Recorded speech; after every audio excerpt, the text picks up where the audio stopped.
Hey, what is going on, guys? Welcome back to the channel. And, well, for this very special review for the Christopher Nolan series, this is such a classic that I had to bring in the cavalry for this one. And let me tell you something. I have got the guest today. So, please welcome, yes, this is this is big, guys. Please welcome the one and only Capes Crusader, Batman. Where is he? Alfred, how do you turn this thing on? Is it on yet? Wait, Batman. Hold on. It's on. It's on already, Batman. Oh, just sit down. Hold on. There he is. There he is. It's Capes Crusader. How's it going? I mean, over here in Gotham, it's not going so well, but you guys have COVID up there, so. Yes, in fact we do. In fact we do. So I brought you on to review probably your best movie, The Dark Knight, I would say. Well, I think they're all good, but they're all good. They're all good. But I just have one little condition that I have for you before we begin. You know, I'll review this movie, but you're gonna have to unmask yourself before you do. This wasn't in my contract, but I like it, so. All you gotta do is take off the mask. You know, I don't usually do this on the first date, but it's me. Oh, there he is. So it's my real guest, Roberto. How's it going? Pretty good. I was gonna have to put on my glasses because I'm actually blind as a bat. It's all good. It's all good. Bats. I don't know, but yeah. So here we are. Very special podcast. Very excited to talk to you. It's been a minute. It's been a minute. Over a year, yeah. Yeah. Right? I think so. Yeah. Ever since we wrapped up the Batman show at our school, that's he still has the costume. Most of it, yeah. Most of it, yeah, for sure. Good parts. Yeah, but we'll get into all those fancy schmancy stuff later. But tonight we're going to be reviewing probably Christopher Nolan's greatest film ever, probably the greatest Batman film ever, in my opinion, The Dark Knight. Of course, also written by Nolan. It stars a bunch of talented people. Christian Bale, you had that voice there. A few. Just a few. But first impressions, like just off the cuff, what do you think of this? I mean, I feel like this is the benchmark for the DC cinematic universe, or I'd say for superhero movies in general. This is like a movie that has grit. It has like the punch, the gravitas, if you will, in the characters. It's not just some over the top silly movie. You feel the tension. You feel what's at stake in the universe that they're in, right? So for me, this is like I said, it's the benchmark for superhero movies. So needless to say, I think very highly of this movie. Yeah, I loved it. Me too. I definitely agree with everything you just said. It brings Batman more, as if Batman Begins didn't already. Christopher Nolan returns to direct this one, and Batman is more grounded than ever, and there's a lot of moral questions that are brought up with this movie that I don't think any other superhero movie before 2008 has ever done. Like, no, go ahead. Think so. Yeah, it's we'll get into it, but some of the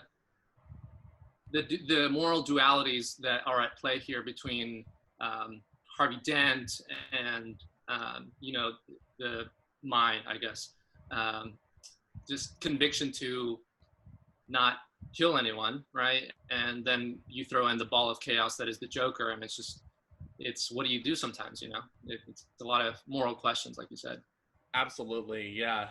So basically, just as a real quick spoiler warning in case you have not seen The Dark Knight, in which case I'm not going to judge. I'm not going to sit here and judge, but the movie's 12 years old. Go ahead and, the movie's on Blu-ray. It's everywhere. Just go ahead and pop this thing in. Go ahead and watch it and then come back and we'll talk a little bit more detail. But basically, the main plot line is Batman or Bruce Wayne. I just gave away his secret identity. He does not like that. But yeah, played by Christian Bale once again. He's been able to basically keep a tight lid on crime in Gotham City since we last saw him in Batman Begins. Along with his allies, Lieutenant Gordon, Gary Oldman, fantastic once again. And DA Harvey Dent, played in this one by Aaron Eckhart. He's basically formed a little alliance with them. But a vile young criminal comes along called the Joker. And he's played by Heath Ledger in this one. And he suddenly throws the town into all this unadulterated anarchy and chaos. Or chaos, as he likes to say. And basically, like we just talked about, the Caped Crusader starts to begin to try to find line between heroism and vigilantism. And yeah, this is... Oh man, where do we even begin? Do you want to just do you want to start with the performances and the all that good stuff? Sure. So I think, I mean, obviously Christian Bale has the first movie under his belt, so he's well set into the role. He knows what's expected of him, and I feel like he really brings it in this in the sequel. I mean, you have other characters or supporting characters like Lucius Fox, obviously Morgan Freeman, and Michael Caine, who are just they're man, I don't know. They're some of my favorite characters just because of the one-liners that they always have, and they just keep Bruce in check, right? Yeah. And they provide a little bit of humor in an otherwise extremely dark, environment or movie that he finds himself in. Then you have obviously the incredible performance that was put on by Heath Ledger as the Joker. Oh man. You know, it was just, I mean, obviously there's debate about the new Joker that was separate from this universe and previous ones before him. Like, I'm assuming like James Bond, like which one's the favorite? But I feel like Heath Ledger's is, for me, at the very tippy top. Just because you absolutely believe him. Like, I don't even see Heath Ledger. I just see the Joker, right? Right. With Bruce Wayne, I can see the actor. With the Joker, I just see the Joker. Sometimes I don't even see Heath Ledger, right? So I feel like, to me, that's, what else do you need in a performance? Yeah. And that's often the thing people remember the most about The Dark Knight is Heath Ledger's performance. But I want to cut back a little bit to when we're talking about Christian Bale. I honestly think he's quite overlooked in this movie because of the Joker in some ways. He was magnificent once again. And just like you mentioned, I mean, I can see Christian Bale. I can still see him playing that smarmy billionaire, like businessman type character, similar to Patrick Bateman in American Psycho, which is another one I love. Christian Bale is one of my favorites. But like you said, he also has Alfred, played once again masterfully by Michael Caine. The favorite one-liner that I wrote down, a ruby, the size of a tangerine. My favorite is like, oh, he's like, where is it saying, I want to be subtle or something? And he's like, oh, the Lamborghini then. Much more subtle. God, and you know what? You know what's funny is I can't really picture anyone else but Michael Caine playing this role either. It's not more now. Yeah, you have Jeremy Irons, who did it in Batman v Superman, which is another topic for another time. But Michael Caine just embodies Alfred so well. And I'm also so stupid for not bringing this up in my last Batman review, but Morgan Freeman, once again as Lucius Fox, so awesome. But again, very, very recognizable as Morgan Freeman. Like, I've seen this guy before everywhere. And it's not to say it's a bad performance by any stretch. But let's get to what everybody remembers about this movie, the Joker. He was absolutely terrifying. And just like you said, Heath Ledger disappeared into the performance. Like, I know back in, 2007, when this casting was first announced, a lot of people were skeptical. Like, oh, the guy from... Oh, where is it? It's the guy from this movie, 10 Things I Hate About You. This guy's the Joker. It's like...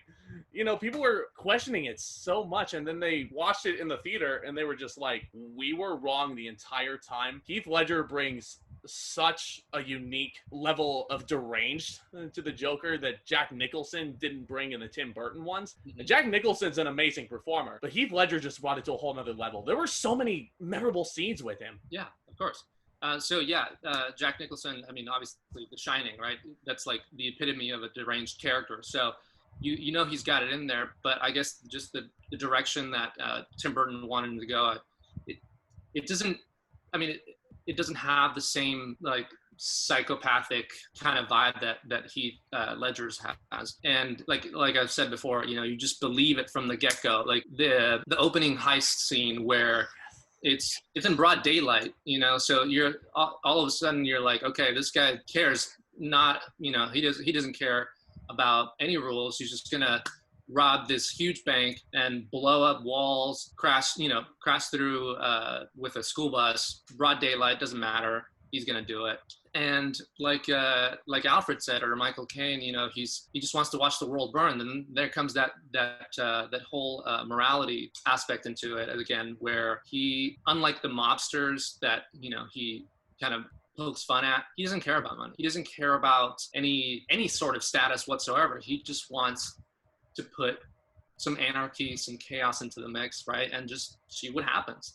He's like what Harvey Dent says. He's a mad dog. He just wants to chase after the cars and see what happens, right? You know, even if you caught him, like what are you gonna do to him? There's, like he said in the prison scene, you can't threaten me with anything. What are you gonna do to me, right? Like if you're gonna kill me, go ahead. You know, he plays chicken with Batman on the when he's on the, I don't know what you call it, the motorcycle, the bat cycle, whatever. Yeah, and these chase scenes, man, yeah, these chase scenes were so awesome. And exactly to your point, that opening scene with the Joker in broad daylight, actually just thinking about, like, while you were talking there, just thinking about it, that's such an amazing contrast, because we know Batman as a night owl, and the Joker's just doing all this stuff in broad daylight without a care in the world. And I feel like this Joker was wanting to do these things because he just simply loves to do wrong. You know, it's like reaching nirvana for him. You know, he reminded me a lot of Alex in A Clockwork Orange in that sense, like just doing things for the sake of causing chaos. And like we were talking about earlier, just so many memorable scenes. That opening heist scene, of course, you have the "Why So Serious" monologue that he has, where he has the pencil in the guy's mouth. My buddy Francisco always did that monologue when we were auditioning in high school theater, because, I mean, it's not just because it's a fun piece to perform, but there's so much, like, relevance still behind it. And the Joker really, Heath Ledger does a great job bringing all those questions to the forefront while also being really funny and really terrifying. How about that handheld murder scene, that handheld camera? Oh yes, yeah. Just I love the way that they, like, I mean, amplify his voice to almost like a growl, right? Just to amp up the terror just a little bit more. And yeah, it's, I mean, you laugh a little bit, but you're terrified while you're doing so, right? Yeah, it's when he's blowing up the Gotham General Hospital near the beginning of the third act after he meets Harvey Dent and all that. So demented, but it's so funny. I have just rewatching that scene, I have a feeling a lot of that was improvised. Like, you mean like the clicker part where he blows it up? Yeah, like he was having trouble with the clicker. Like there could I'm pretty sure that was just off the cuff. I think the explosive rig didn't go off like he was supposed to, but he just stayed in character and played it off, and you know, that was even better for the character. So amazing.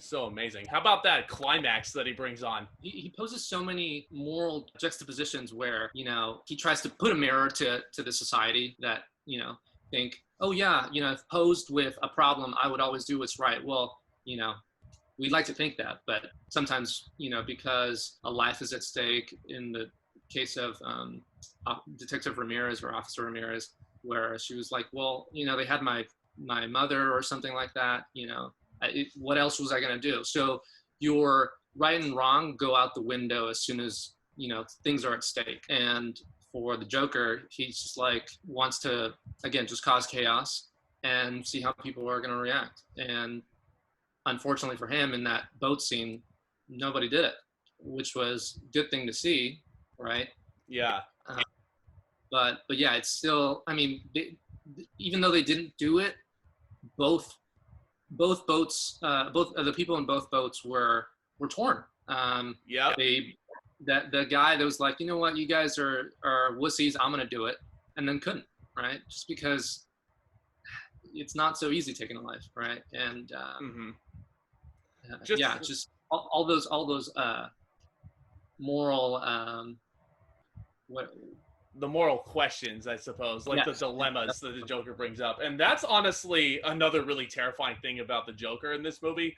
Like, just under pressure, what the common man will do with a threat like this is just terrifying. Like you mentioned, that guy on the there's two boats. So for those of you who haven't seen the movie, the climax is Batman is trying to save all these people, and the Joker is at the top of this like really tall building, and Batman has to literally go floor by floor to get to him. It's almost like a video game. But one boat has just your normal everyday civilians, and then your other boat has a bunch of prisoners who were just released, or they're getting transferred or something.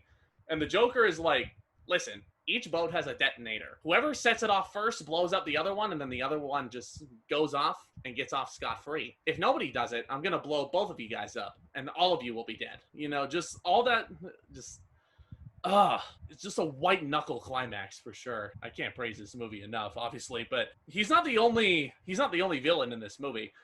We also get Two-Face, played by Aaron Eckhart. And I honestly, hand up, I completely forgot that Harvey Dent and Rachel were in a relationship in this movie. On a rewatch, I was just like, okay, that makes more sense why Harvey Dent is here. But it's, oh man, Aaron Eckhart was so good. Like, he did a coin flip in the courtroom, like when he was still the good guy, I suppose. And I was just like, oh, that foreshadowing. Yeah, so I really liked his character. I mean, from the get-go, I feel like you can see the duality that is to come later, where he's like this, he wants to be this suave guy for Rachel, right? Very like, oh yeah, I'm a badass, but then wants to be just the white knight that they deem him to be for all of Gotham, right? And he's very rigid in his ideals, right? To a fault, rather. Very stubborn. Exactly. You know, he wants to be fair, right? Doesn't matter if people die, if he himself dies, as long as it's fair, hey, it's fair, right? You can't argue with fairness, or at least that's what he says or argues. And then when he becomes Two-Face, that just gets, you know, turned up to 11. Where at the coin flip, you know, before he made his own luck, now it's actually because the coin isn't the same anymore. Now it's really, you could die on a coin flip. Yep, other people's luck is put in jeopardy here. And, like, just the fact that he is causing as much chaos as the Joker once he becomes Two-Face is just... And the makeup and everything, like, once he becomes that character, it's just so... It's brutal. And also the scene where he actually does become Two-Face and, like, half of it is burnt off. And I'm like, oh, man, that's... But I think that's what the Joker wanted, right? He wanted to show that the paragon of society, even him, could be turned into the opposite, the exact opposite, right? Yeah, like you're saying in that scene where he, where the other side of his face is shown, right then and there, he says, he starts raising his voice and having that same kind of growl that we were talking about earlier, Joker having in the cam footage scenes, where he's saying, say the nickname that they used to have, right? Two-Face Harvey or something like that. And he's like, say it, right? And you're like, whoa, this is not the same guy, right? So, but yeah, that the CGI that they did on his face, it reminds me of like infinitely better version of the Mummy from, like, you know, the original, like with the guy, not Dennis Quaid, I can't remember his name. It was, I think it was, oh man, that was Brendan Fraser. That's who it was. Yeah.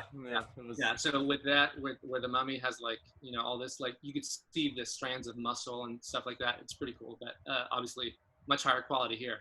But yeah, it really puts into your right on the forefront that, again, that duality that I was talking about in his character. Obviously, you know, he's torn. Yeah. He's torn because Rachel had just been killed. Spoiler alert, Rachel dies in this movie, guys, in case you didn't know. And honestly, I forgot that on the rewatch, like, going in. I was like, man, Rachel's dead. Okay. But Rachel was originally played by Katie Holmes in Batman Begins. In this version, she's played by Maggie Gyllenhaal. I would honestly argue that she was better. She was a more interesting character, and she was a very strong presence.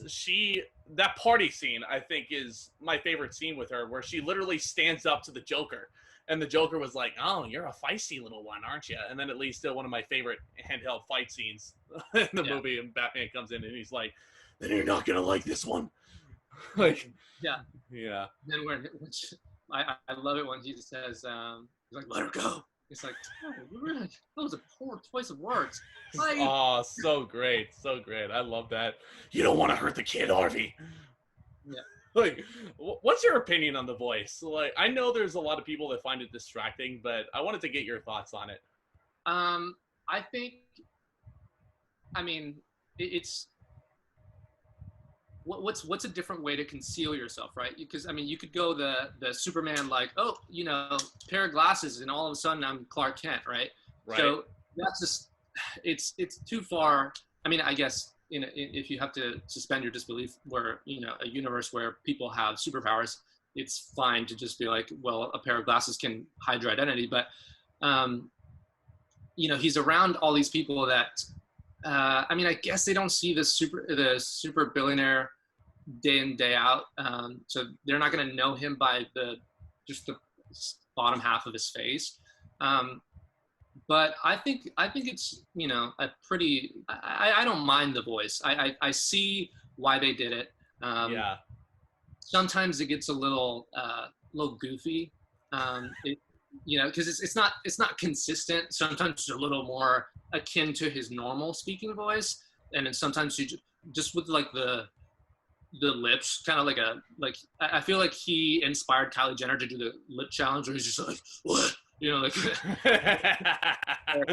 It's almost like the opening of Rocky Horror. It makes me think of, but yeah, I totally agree with you. The voice, as I said in an earlier video, it is inherently silly. There's no getting around that. But, like, why wouldn't he do that voice? Like, the Joker is always asking him to unmask, so the Joker's easier to find.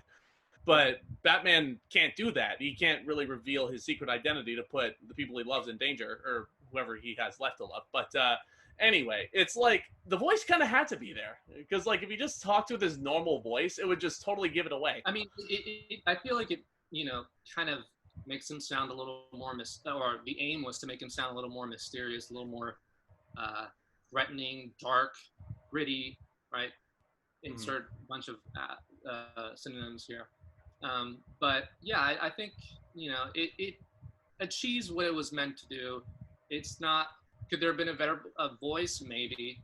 In fact, there's a comedy skit with Pete Holmes, I want to say, this comedian who it's he tries to go through. He works with this or just some crook, a thug guy, and he holds him, and he's going over the voices, like, and the crook is giving him feedback, and I'm like, oh no, that one was a little too silly, and it's just really funny. If you haven't seen it, look it up on Google. Oh, definitely. But yeah, eventually he lands on the, you know, where's Rachel kind of thing, and it's just, I mean, it is what it is.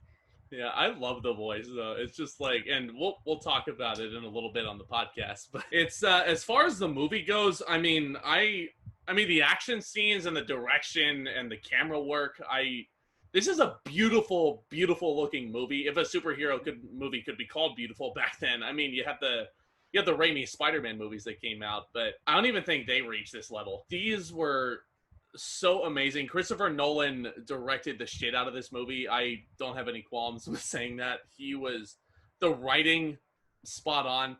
The action scenes in this movie, oh man. I mean, they were more frequent than Batman Begins, and I actually think that made the movie better, in all honesty.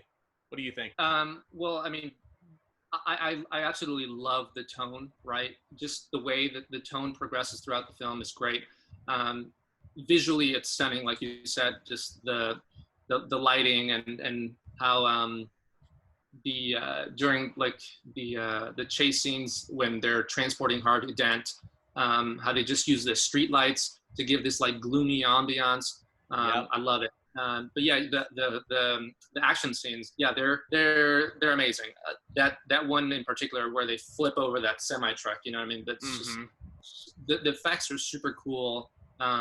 the explosions like in the Gotham General Hospital. Yeah, I love all the fight scenes, and I like how in the beginning they have him, being this like sluggish fighter where he's getting bitten or bit. Sorry, he's getting bit by these Rottweilers, and then he goes to Lucius Fox and wants like a faster, more agile kind of outfit, and then he's just kung fuing away.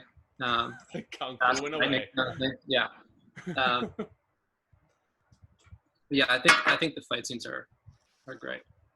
I love them. Yeah, and the parking garage sequence that you were just referring to, where they're transporting Harvey Dent in the SWAT truck, I believe. Hans Zimmer's score, by the way, magnificent as well. It's so grand. It can be so gritty at times. Hans Zimmer just gets the tone just right. I don't know if you noticed, but that whole fight scene, you would think that there'd be this big, exciting blast of music through that whole thing. Not a peep out of the score. It was just quiet. They just let the gunfight and the driving and the street lights all natural. They let all those sounds do the work. And I honestly, just thinking about it, this movie is perfect. It's, I mean, do you have any nitpicks with this? At first I was a little torn about, but this is, I guess it's just a personal thing. I don't like when, like if, I'm talking about the switch between, the switch to Maggie Gyllenhaal as Rachel Dawes. I just have I don't like it when actors change between movies, because it kind of takes me out of the universe, right? And especially when there's like it's kind of hard to integrate an explanation so it doesn't seem kind of kooky or, it's hard to write it in, right?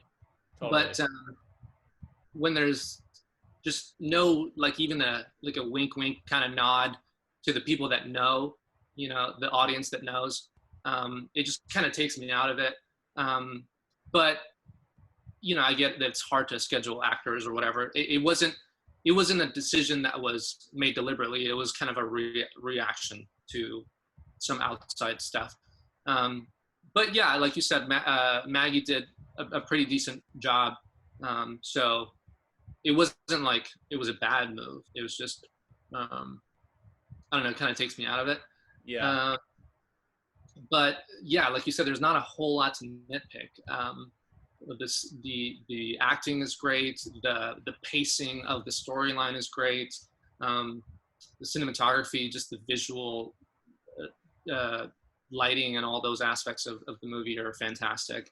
And yeah, the score, you mentioned in that scene, I think that the absence of like strings or whatever, and having it just be the gunfire and the explosions, that is the score, right? So yeah, it's not silence. It's just it's a fight score, or it's an action scene score. It's a different kind of score. I love that. It's oh man. Honestly, yeah, you make a really great point. I think that's kind of what took me out of even like the first Avengers movie. You remember they switched from Edward Norton to Mark Ruffalo as the Incredible Hulk. So, I mean, this one, I mean, no disrespect to Rachel Dawes as a character, but it didn't really like distract me as much, like to that extent, like the Hulk transformation did to Mark Ruffalo, and I'm just like, oh, okay, that's just Edward Norton again. But honestly, yeah, this movie, acting spot on. Heath Ledger's the Joker. I mean, he was awarded an Oscar posthumously, Best Supporting Actor. I believe this is Heath Ledger, rest in peace. This is your best performance, in my opinion. Christian Bale, once again, magnificent. Great direction. Just an amazing, amazing ride. I'm going to give The Dark Knight an A+, my highest grade. What do you think you would give it? I mean, I'd give it an A++, but not the yeah. Hey. Oh, absolutely. If I could give it an A++, I'm just like, I'll just do A+. But yeah, no, this is an amazing movie. If you haven't seen it already, please be sure to check it out. But yeah, that's pretty much it for the review portion of this podcast. So why don't you go ahead and I want to have Roberto actually talk a little bit. Just introduce yourself to people who might not know you, and why Batman? So I feel like nobody knows me, so it's not just a few. Ah. But It's all good. so yeah, I met Zack on we were both cast into a production of a really funny and just kooky musical called Holy Musical Batman that our university put on. Mm-hmm. Well, I mean, a club in our university put on. And I, to be honest, I had never done any acting, period. And I was convinced by my girlfriend to just audition because my favorite superhero is the Flash. And in the original production, the Flash comes out at the very end for like a split second, the last song. And she's like, you could do that role and we could hang out and it'd be great. And I said, sure. And so I go in an audition and they give me the lead and I was like, okay, your funeral. I literally said I've never done any acting before. But then I did it, and obviously it was just the ride of a lifetime. I had so much fun with you and all, the rest of the cast. It was, I was so bummed that we only got to do a one weekend. I was hoping we could do more of it, but just the way it played out, it wasn't meant to be. But yeah, I'll treasure that show forever. It was amazing getting to know you guys and just playing out this character and the way, just the writing of it all. It's just so funny and silly, completely stark contrast to what we just talked about with The Dark Knight. Yes. So, it's the complete opposite. But yeah, it was super cool. Absolutely. Super great experience. Yeah. Why don't we actually, you mentioned her already. So I actually have another surprise guest for this podcast. Why don't we go ahead and introduce her right now, Roberto? Bring her on. Come on in. Yeah. Look who it is. It's Alex. How's it going? It goes. It goes. Yeah. Yeah. I feel. So, I heard you came running.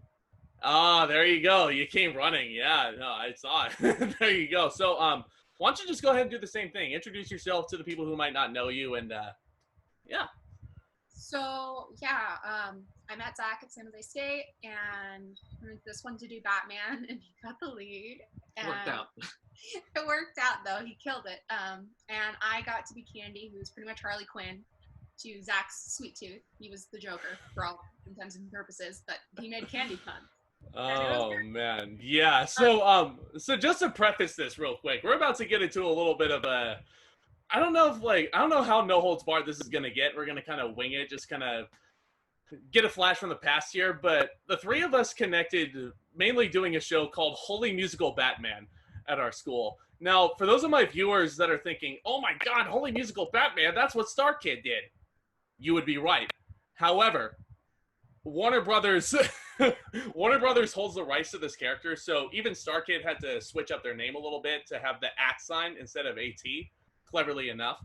And like the rights to this show were just they don't exist. Yeah, so basically all I'll say is the theater club really wanted to do this piece, and I told them, hey, listen, if you guys are actually going to do this, I am all in to audition. So I went in and Alex and Roberto go in, and I go into the callbacks, and they have, I don't exactly remember like where everybody was like, stationed. I know I read for Robin, I believe. And I also read for Sweet Tooth, which is the villain of the piece.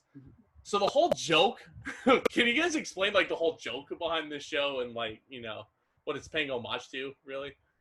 Yeah, so, I mean, the premise is Batman, I think Joker had just died, right? And so Batman is, like, all bummed out because he has nothing left to do. And he's like, there's this part where he's, like, super lonely in his bat cave. And he's like, Christ, I miss the Joker. Because he's just, he's super lonely, has nothing to do. There's a scene where he talks, or a song where he talks about I want to be somebody's buddy. And then he eventually gets Robin. He has no friends. Yeah. And so Alfred's like, I'm going to adopt a kid to be his friend because he's that sad and lonely. Yeah. Man. And then where you come in is, the Joker's gone. So Superman, who's also in this Caleb, shout out. in this musical, he's talking to Green Lantern, and he's saying, man, Batman has the lamest villains. And Green Lantern's like, what do you mean? He's like, yeah, all they do is just pick a theme and make puns about it. I bet you the next one next week is going to be some, I don't know, what's the dumbest thing I can think of? Some candy villain. Candy villain who's just going to make candy puns and Someone just recap candy. Someone who kills people with candy. Yeah. Yeah. And with Sweet Tooth and Candy as the Harley Quinn equivalent. And then, you try to take over the world, and then I have to unite forces with Superman, who we're kind of, we're kind of rivals, right? And then we team up and as super friends and just save the world.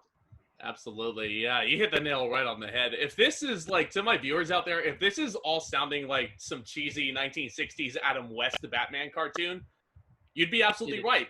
I mean, look at the show shirt, that we had all that stuff galore, and the director, shout out Caitlin, awesome vision for it. I mean, I've been an actor for 10 years now. This is still near the top of the list, or if not at the very top of the most fun I've ever had in a show. It was every show was such a blast.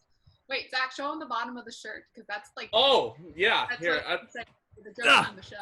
Unedited podcast. I need to get on my knees to show this. So you have the bat right here doing all this, all this funny Adam West business, and then you just have a little Robin right here. Caw. Yeah. Robin would in the show say "caw" as his little. That was his whole gimmick, and Sweet Tooth's whole gimmick was essentially I've had a lot of crazy quick changes in my time as an actor, but this one was different. I had the prop changes. I had to one day at rehearsal, I think this was right after the read-through, and I was like, hey, listen, I will go out and buy all the candy because I could just make a little list, and they were just have at it. And I bought, man, that was a ton of candy. And I had to switch out the pockets every single time, and I couldn't eat any of the candy either. So it was just oh crud. So which pocket has the right candy so I don't pull out a payday on a Snickers pun, I honestly don't know how the hell you remembered what was where, because there were easily, I think, probably 20 candy puns over the course of the show. Oh, and you always had the right one, and you always somehow pulled it out right side up, the right way. I had one candy as candy. The spree. And I think I got in with him for it because, he makes the puns. But I think you had the now or later pun, right? Should we kill him now or later? Yeah. Oh, man. Yeah, I love that show. I think I had the sweet tart one, too, because I said, you're my sweet tart. That was early on. Yeah, I think you also had the spree pun. Spree! The spree. It's been quite a spree, hasn't it? Oh, no, that's what it was. Yeah, it was. I still have my spree from, what is it now, 2 years ago? Oh, man. Has it been 2 years? Oh, my God. Yeah. I feel old. Me too. It's been a while. Me too. Don't even get me started. But it feels so fresh, though. I see it, I vivid little Trump hands. There was... So in the original production, for those who don't know, the president gets referenced, and in that production, it was Obama. And so you have the actor who played Robin in their production actually voices Obama, and it's really funny. But for our production, because we had a change of presidency, our dear friend Marco dressed up as Trump, and we spray painted him orange, straight up, glowing orange. And he had those little plastic hands with the holes in the bottom, and he just had one on each finger, and so he's just little hands. Oh my god! It was, man. every single one of us was in the wings, straight up dying, trying not to laugh because the crowd would hear us because it was 3-sided theater in the round or whatever, and yeah. we were literally just hiding behind the audience. So if we laughed, they'd hear it. And so we're all trying to stifle laughter as he's sitting there doing his Trump face with his little Trump hands. And oh my god! Yeah, I think it's a scene where he talks to Superman on the phone. And he's like, "Superman, we're gonna need you to hand over the bat or something like that." Yes. Oh man, I feel like every single performance, Marco's like face paint got more orange. No, it totally did. I'm sure that was on purpose. Oh I think man. Trying to out orange themselves every show. I need to see if I can get a picture of like all the rogues. If I can, it's gonna be posted right there. Yeah, you'll see it. If not, if there's no picture, then I just embarrass myself. But have them somewhere. I swear we do. Oh yeah, no, Michael Jared, bless his soul, took so many of those pictures. Oh man, I'm so sad we couldn't record one of our actual like proper performances, but it lives on forever. It does. Yeah. I would so redo that show though. Like, I'm ready. Sign me up. I'm still so down. Like, I don't know. I feel like our casting was just so like so sometimes spot there's on. like 1 or 2 people where it's like I might have switched those or they weren't quite right. But I feel like everyone was just so right for where they were. And it was. I love Star Kid. I love every show I've ever seen of theirs, and I enjoy them deeply. But I honestly think we did better. Wow. Bold claim. I love Star Kid. I love Batman, but there's something about the way we did it. Like a couple songs got cut, sadly, for time and a couple tweaks and things. Our lovely director straight up transcribed the script by watching the production on YouTube. But I don't know, like we had overflowing crowds every night, cracking up. It was free admission. I feel like there was an extra level of fun in our production. We had like no budget. And we had no budget. That's part. Yeah. I don't know. Thinking about the fact that like it was so low budget, but it didn't come across that way. Well, I think that added to the whole silliness of it all because we were just, piecing together what we could, and it looked silly, but it was meant to be that way. So, but I'd have to give just so many kudos to Caitlin. Caitlin, if you watch this, hi, best friend. Inside joke. But yeah, she did amazing pulling all this together just so it would work. And I will treasure this thing forever. Yeah. It was amazing to be a part of. Even if I hadn't been a part of it and I'd just been sitting, in one of those seats watching this, I would have loved it and remembered it for a long time to come. But actually being a part of it, that was awesome. Other thing is we pulled this show together in, what was it, 3 weeks? In a month. Oh man, if it was 3 weeks, oh my gosh. Yeah, 3 weeks and tech. We got an entire musical with all the choreo, all the blocking, all the sets, all the costumes, all the posters, everything. All the songs. Done. Yeah. And how do we get the songs? Like, I know. But like for anyone who doesn't do theater, pulling together a show in less than 2 months is ridiculous. Yeah. And we did it in less than a month. Yeah, it's insane, but it came out so good. Yeah, it's honestly a memory I'll treasure for the rest of my life. And like you mentioned, crowds were overflowing every night. We sadly had to turn people away. So those of you that are watching this and were turned away, we are so deeply sorry. And if Star Kid happens to stumble upon this, please don't take me down. This was a free admission show. We did not get the rights. We were just like, hey, listen, free show. Yeah, it was. And they made like they made like little posters of like certain characters.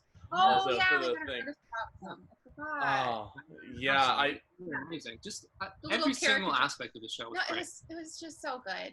Like Caitlin tried to get the rights and couldn't. They're like, there are no rights because we don't own Batman. And so yeah, it was a pay what you can, donations only kind of thing, and everyone was super generous. Yeah. I will say the creative team was so relentless in bringing the show to life, and I'll always respect them for that.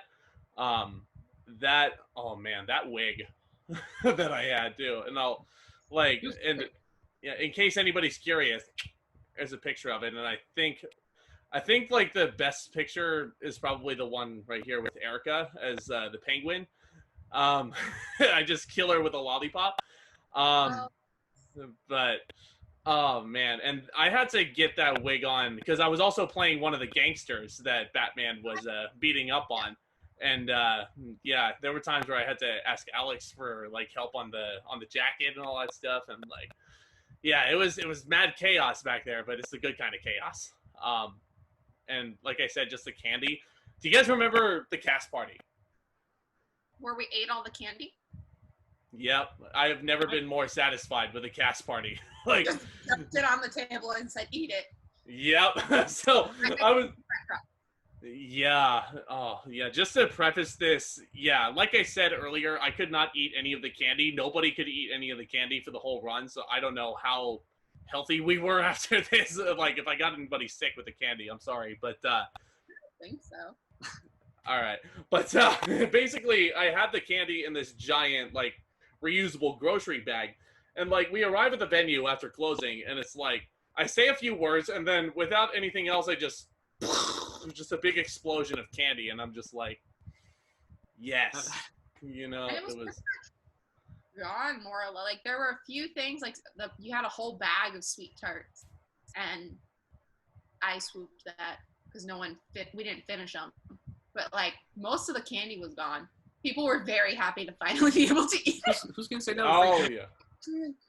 And also, I was very, very happy to see that the Almond Joy was not touched at all. I don't think the Almond Joy was touched. I mean, I might be recalling that memory incorrectly, but I'm pretty sure nobody touched the Almond Joy. Yeah, and that was what was the pun you made? You made a pun with that, and everyone's like, no one wants that. It was, yeah. So the joke was, this is at the point where Sweet Tooth, who I kind of think was a pedophile in another life, this is where he kidnaps Robin, and he calls him his Almond Joy Wonder. And Robin looks at it and he's like, Jordan, bless his heart, if you're watching this, I love you, buddy. But Jordan was like, oh, I don't like these. And he just chucks it in the wings. And then I just look at the audience and I'm like, yeah, I agree with that one. I get back to it. And then, like, we get to the cast party. Nobody touches the Almond Joy. And I was... Even are they? I was amazed. Ours look like mounds, except they have, so it's like coconut and chocolate, but then that has almonds on it, right? Isn't that what an Almond Joy is? Heck if I know. I don't eat them. Almonds? I'm pretty sure. I know. Like, all I know is not a winning formula. That's what I know. I don't know. I'm not. I feel like nuts and desserts often take away from, like, in my candy bars and stuff. I don't like it when there's a nut because it's like. Snickers. You can Snickers have are the Snickers. delicious. I don't know. I like peanut butter, but like peanuts, not as much. They give me teeth. I don't know. Poll in the comments if you want. Oh, yeah. Let us know what your favorite candy is down in the comments below. Yeah. Or what's your favorite candy? What's your favorite candy? Yeah. If you want to make terrible candy puns, do so in the comments below. Make my day. Make our day. But Almond Joys, like, there's kind of a family history. My mom, when she was growing up, would always be a little sneak and take candy out of my pop's candy jar. And my pop had enough of it, according to her, that he just filled the entire jar with Almond Joys. And he would eat the Almond Joys. Nobody in the house touched them. And yep, and that whole bit just makes me think of my pop for some reason. It's, yeah, Almond Joys, yeah. But yeah, I will also never forget that vat of boiling hot chocolate. Which mean one? You mean that that one? That You there? guys explain the bit if you guys. Oh man. So pretty much in the final fight scene, Batman is trying to get Robin back because the show's all about friendship. So we're rescuing Robin, and Sweet Tooth's holding him out over a vat of boiling hot chocolate, and it's obviously not on stage because that's not in our budget. I don't think it's ever in anyone's budget, really. No. Chocolate vat too expensive, so it's off stage, and so it's all there's always like that gesturing over to the vat off stage, which you are going to pretend is there because we can't afford to bring it on stage. Theater magic. Yes, and it just one of the many times the show just winks at itself, and it's so funny. But I love it. It's so clever. It's all about suspending your disbelief, And it was just. My brain wanted to find that word, and I lost it. Suspension of disbelief. That's what I wanted. One of my professors always said that theater is an illusion, and I cannot think of another show that exemplifies that more so, because this show was full of illusions. Superman! We made Superman fly by having our dear friend Shannon. He was working at tech, and for the scene. Was it Shannon? Yeah. It was either Shannon or Sam. I thought it was Sam. Did we have Sam do it for the final show? Okay, Yeah, because we think- have the video of Shannon. Either way, Yeah. he comes on stage and just grabs him under the legs and lifts him up and is raising him up and down, so he's floating. And Caleb sold that so well. Like he was just like, but I can see into your soul. You like a mask of lead. Yeah. Oh my god. Love you, Caleb. Oh man, but yeah, that might have been my favorite song in the entire show, and I wasn't on stage for that one. It was, and instead of the "fu" expletive. Just for the last one, we got to do it once yeah. because the whole. I think it was the concept of the R rating where it's you can only say it once. Yeah. But yeah, there's a whole song that's "fu," but the actual word. I'm not gonna. I'm gonna kick your ass. Yes, it's so great.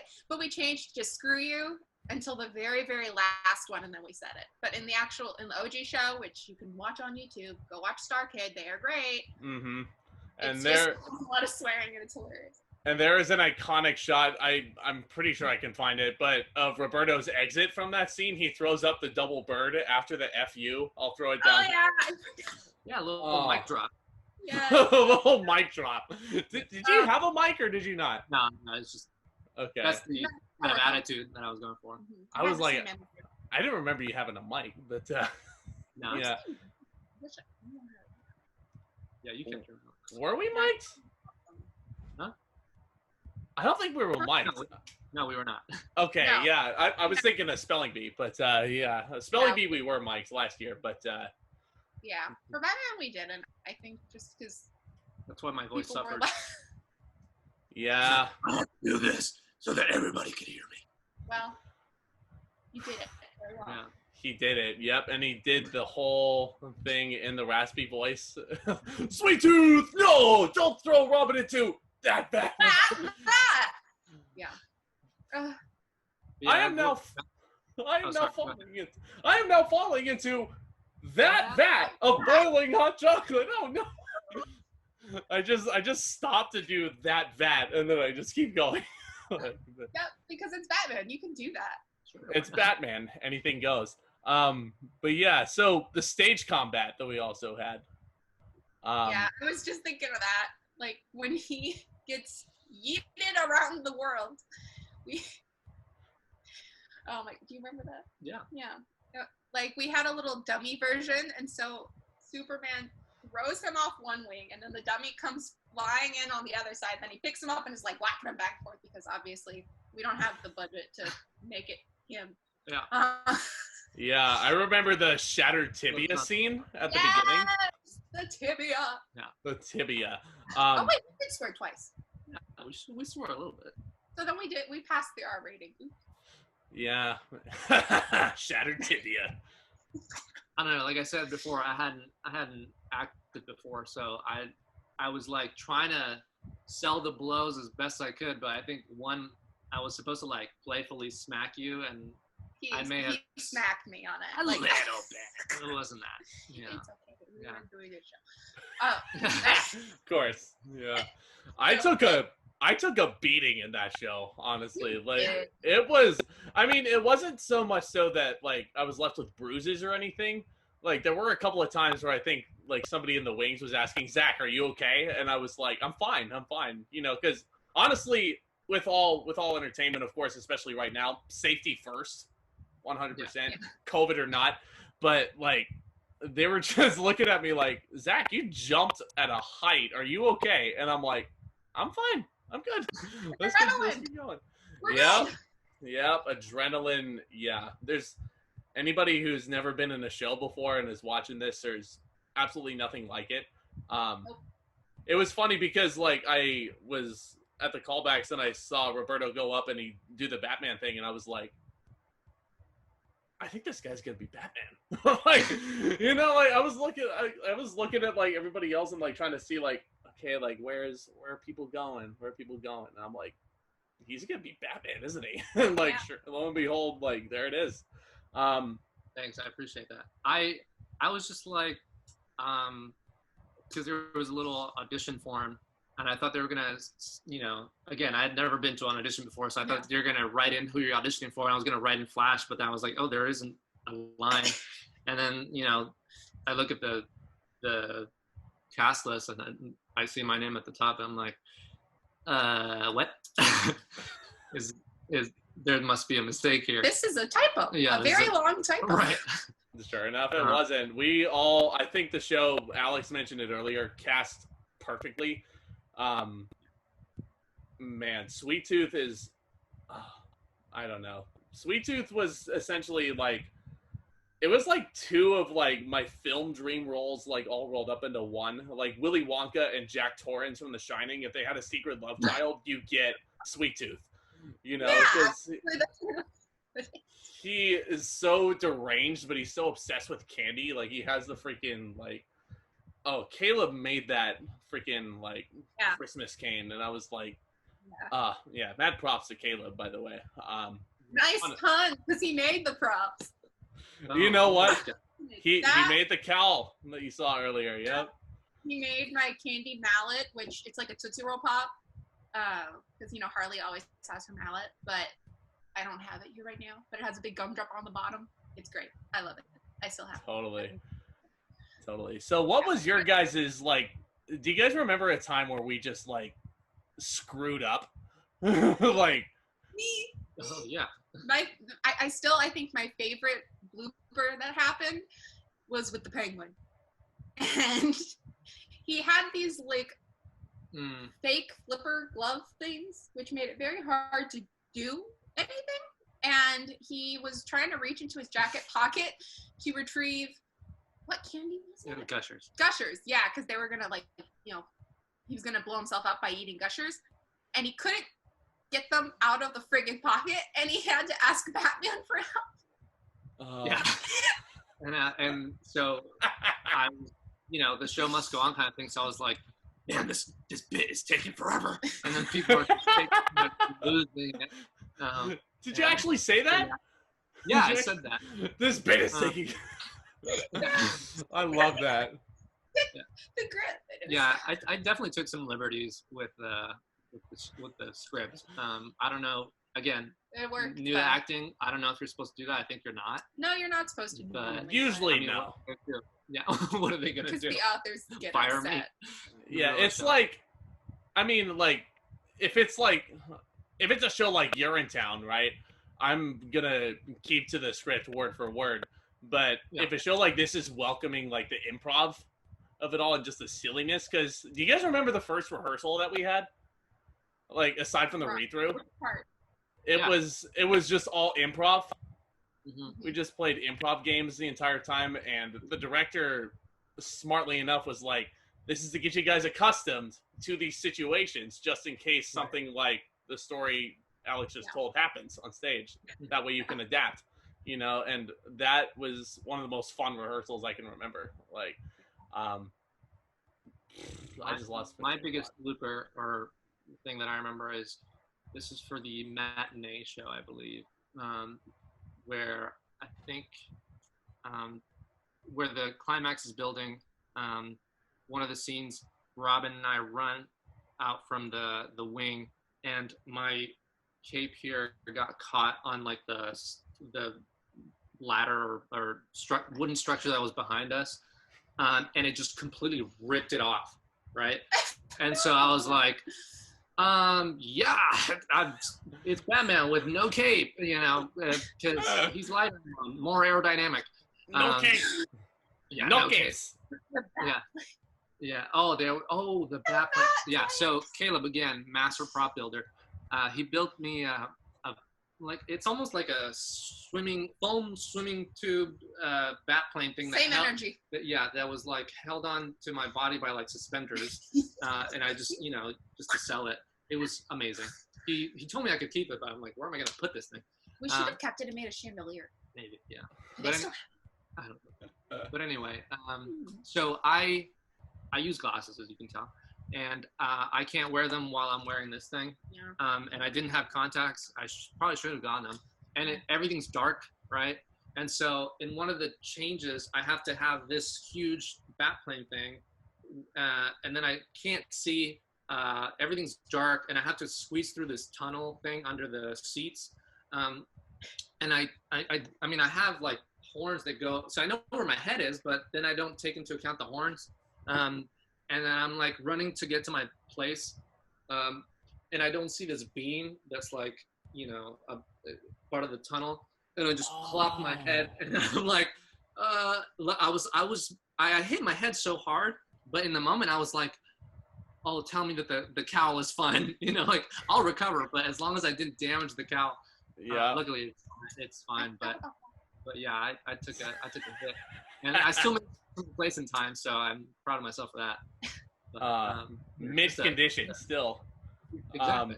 Yeah, honestly, like it's hard for me to think of like any bloopers that happen like in my on my end, but like I remember.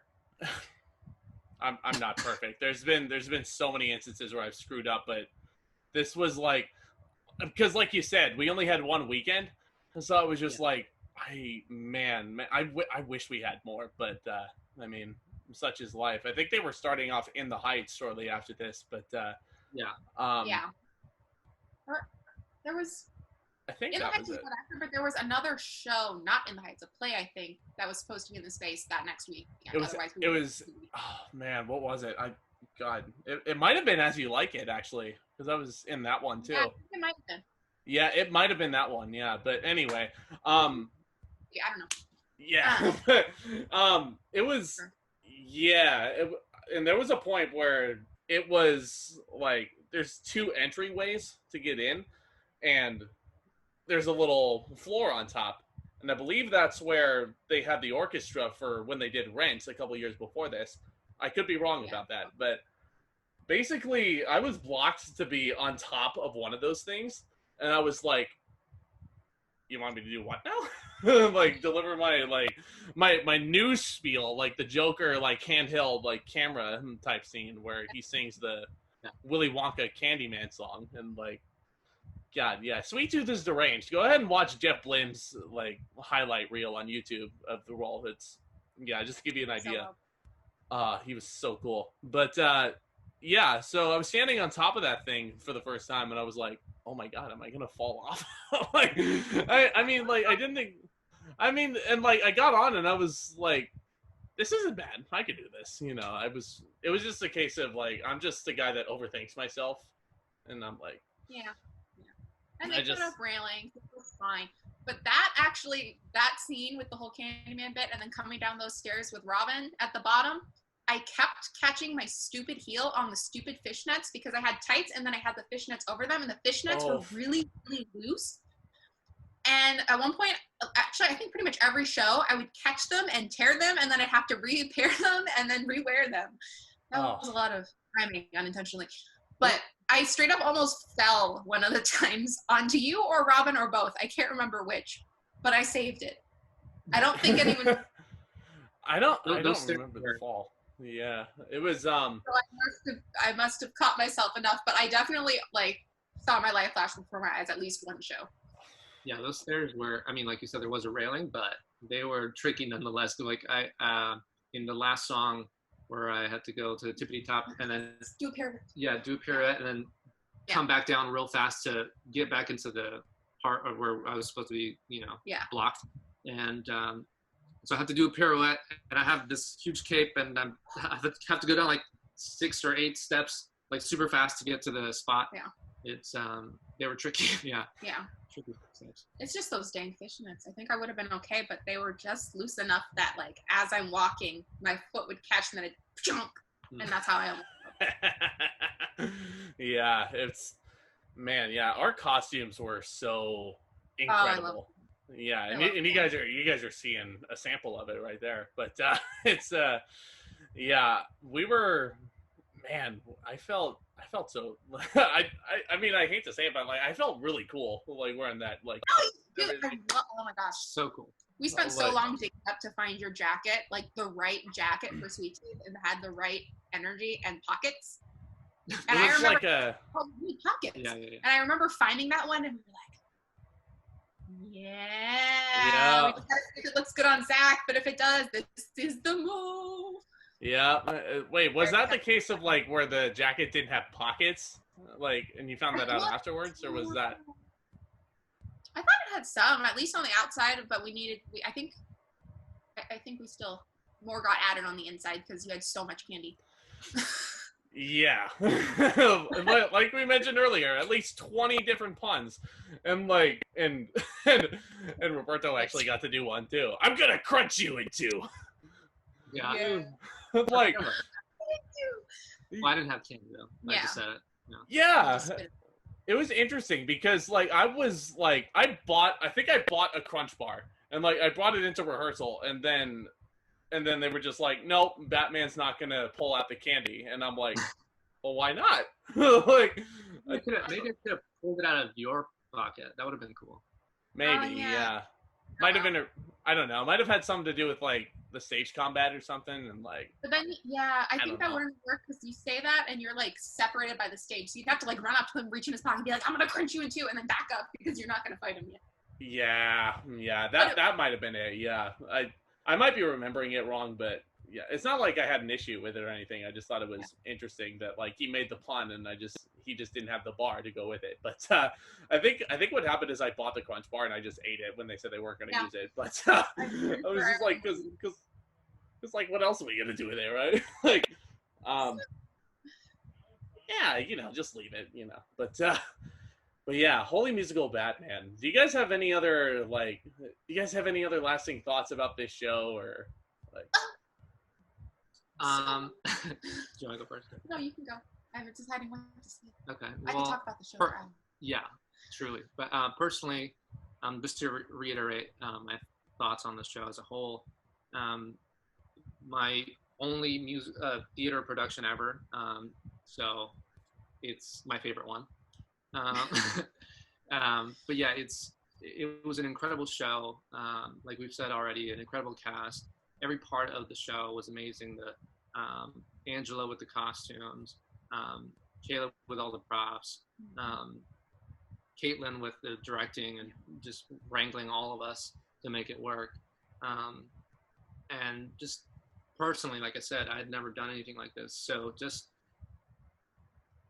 overcoming a lot of hurdles of, like, oh, I can't do this. I can't be, the lead, or I can't memorize all these lines and things like that. But coming out the other side of it with an amazing experience was just, I don't know. I don't have any words to describe how amazing I think this came out. And I don't know, my favorite part, if I had to pick a favorite part of the show, is the song where I think it's I Want to Be Somebody's Buddy, just because it's so funny to me, and like at the beginning, I'm at the top of the stairs crying. Yeah, and but the whole show is amazing. Every part of it was super fun. Um, Even the songs I wasn't in, like the Rogues Are We, it was just amazing to watch. Dude, we didn't talk about the choreo. Oh yeah, and also yeah, thank you, yeah. But that also made me think of freaking Matt, also as Alfred. Oh my gosh, Alfred! And Yeah. Spider-Man. and Spider-Man and Batman with my favorite line in the entire show when Spider-Man appears and he's actually Alfred under the mask, and then Batman's just like, "Whoa, he's agile as hell."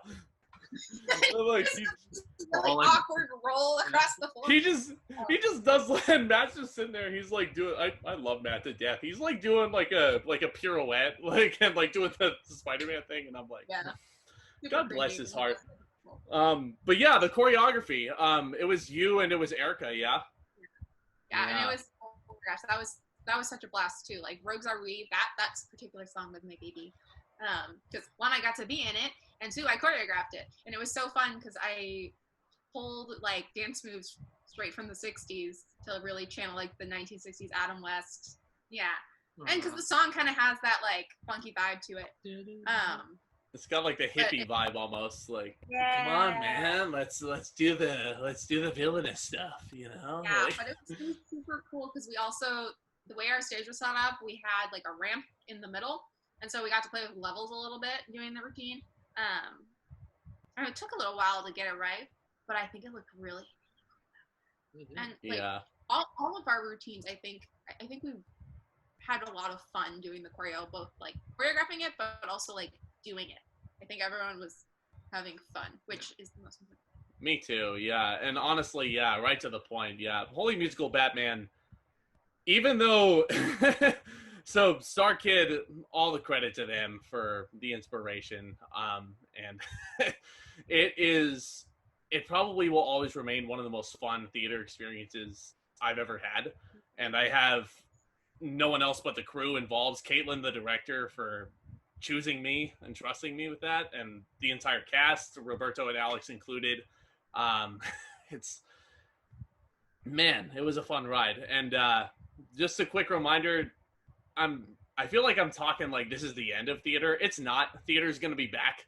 You know, like we're gonna beat this thing. Daily reminder: COVID-19 is temporary. By the way, everybody, we'll be back.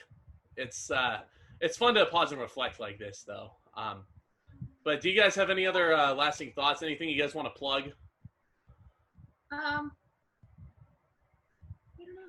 You didn't say your last thing, though. I don't have anything to plug. Yeah, well, no, you got me thinking of choreography when we were talking about Rogues, but like, I don't know. I've done a lot of theater over the years. Pretty much as long as I can remember. I've dabbled in film stuff too, super fun. But this is definitely one of like my all-time favorite projects to have been a part of. I genuinely, like, this is not me exaggerating. I'm pretty sure I think about it at least once a day, every day. Oh yeah, there you go. In part because I live with Batman, but in part because it was just such a monumental experience and so much fun, and like every cast is a family, but I feel like our Holy Musical Batman family was its own thing. Like, it was a different level and a different dynamic. Yeah. Because every part of the show was our baby. Like, we all helped with everything. It wasn't just, I'm an actor, so I'm here to act. I'm a director, I'm here to direct. Everyone played a role in everything, and I think that's part of what made it such a good show. We all had impact in making it what it was beyond just our set role. You know what I mean? Yeah. And yeah, I just I wish every show could be like that. It was such a blast.